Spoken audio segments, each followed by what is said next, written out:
heart attack, మయోకార్డియాక్ infarction మీ ఫాదర్కి వచ్చింది, అందును బట్టి చాలా కష్టం అని చెప్పినప్పుడు ఆ సమయంలో,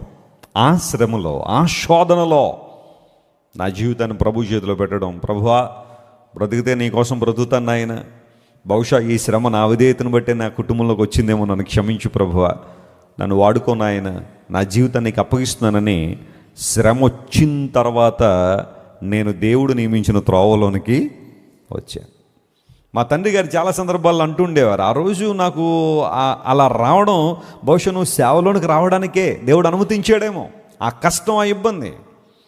మా తండ్రి గారికి ఆ టైంలో అనారోగ్యం వచ్చినప్పుడు పెద్ద వయసేం కాదు, నాట్ ఈవెన్ 50 మా తండ్రి గారికి ఆ సందర్భంలో చాలామంది అన్నారు, ఇంక అయిపోయింది ఈ పరిచర్య, ఈ సేవ అయిపోయింది, ఇక